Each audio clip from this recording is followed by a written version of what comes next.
have the took the governor off, speedometer gear, and I have the planetary off, and just took the snap ring off, and we'll pull out these clutches.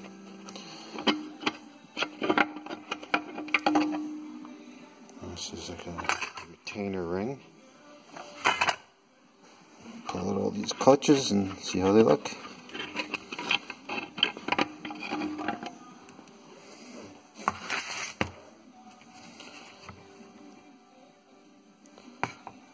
Oh, let's see here. Yeah, look at those. Yeah, these don't look good at all.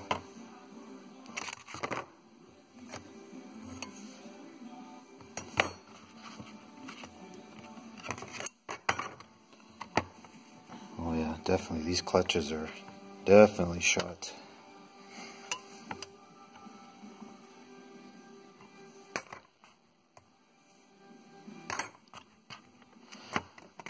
These are the ones that I could see through the opening that were pieces were coming off.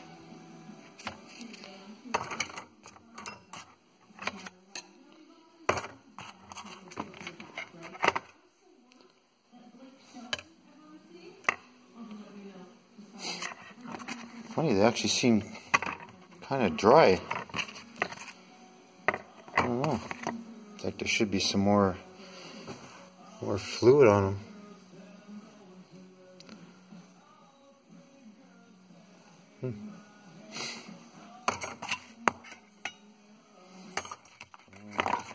It's a wavy washer. Alright, let's see how it looks in here.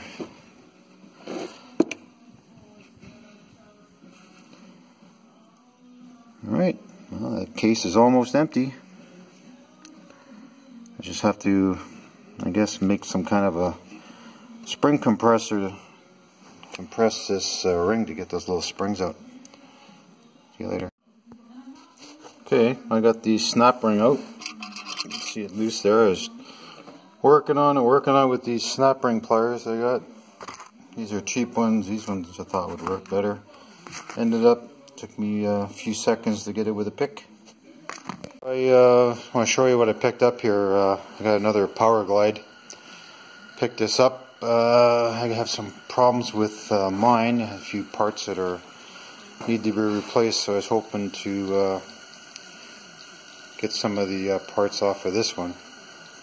It's maybe a little bit different year, but supposedly they're quite interchangeable. So I'm just going to start taking it apart and see what we have here.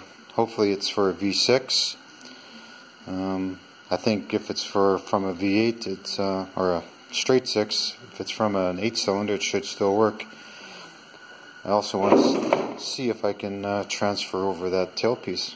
So let's take it apart. Well, after tearing the rest of the transmission apart, we found some problems with it.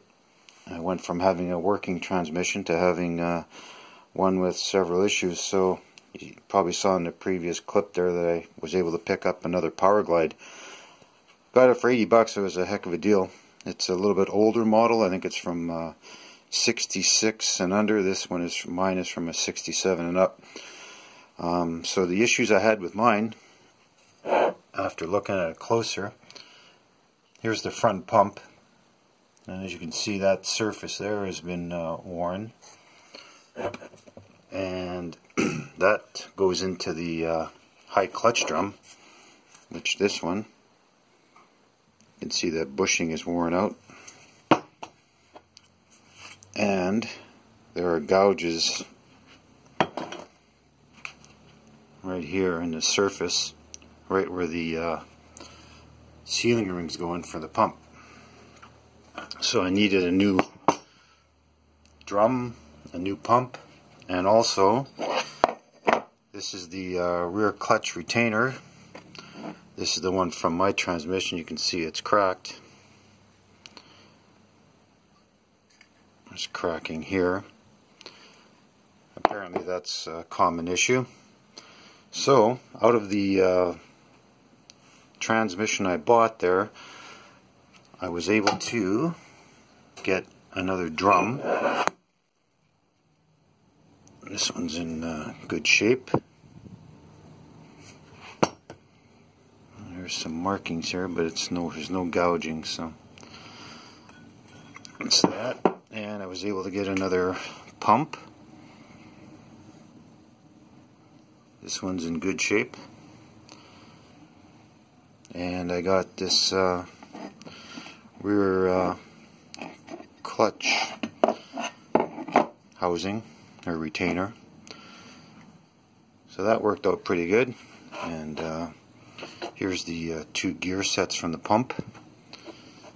Now, from what I understand, that if you put them on a table like this and pull them and they don't separate, they're still in decent shape. So these are the ones out of my original pump.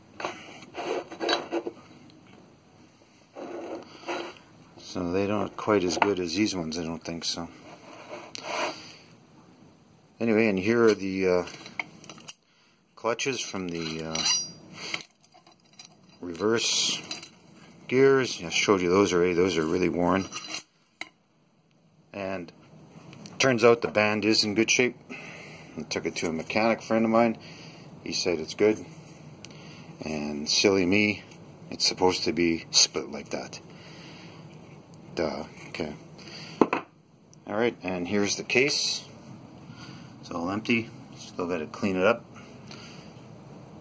And the other issue with this drums were, my old transmission had one extra clutch in each of the, it's in one extra in the high drum and one extra in the reverse. So as you can see, there's two different retainers for the drums. This was in my original one. This is the parts one that I got.